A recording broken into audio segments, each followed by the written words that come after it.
Hey folks, welcome to 12.4b PBA 158 surface area of prisms. This is a nice little worksheet to help you practice finding surface area of prisms. Take a look at two problems today. We'll look at problem number 3, which I don't think you've seen before, and then kids are always freaked out by word problems, so we'll take a look at those two, and I'll get you going on those. All right. First of all, how are you going to go ahead and find the area of this net, and they didn't give any measurements? Well, you just take and count, this one here, you've got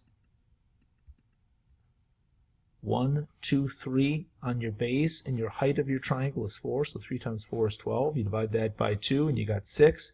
Go down here and grab the other one, so you got 6 and 6 on these two.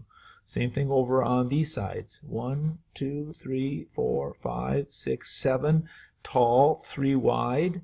So 7 times 3 is 21. Over here, it's 4 wide and 7 high. That's 28. And this one here, again, it's 7 tall and 5 wide. So you have 35. Add all those bad boys up. That's over here someplace.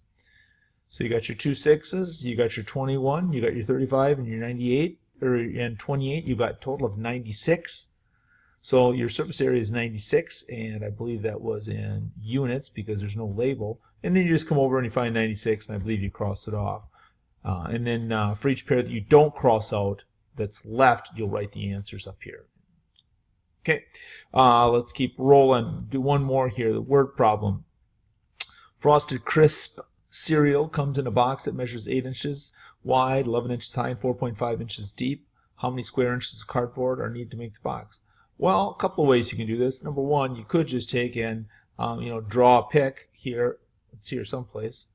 There it is. You could draw a little picture of it yourself. You know what a cereal box looks like. Throw some measurements in. It doesn't have to be to scale, but just basically. And then you could work from there by multiplying the numbers together with the 6-line method. I like the speech bubble method. It's going to work. That way you've got. Let's see, where are they here? You got 11 times 8 is 88. You got 11 times 4.5 is 49.5. And you got 4.5 times 8 is 36. Your total answer here, 347. So just a couple quick review problems on that. That'll get you done. That leaves you, I think there's only 11 problems on the page. It leaves you about 9 of them to work your way through and have some fun with. I would really suggest you give this a shot. Thanks.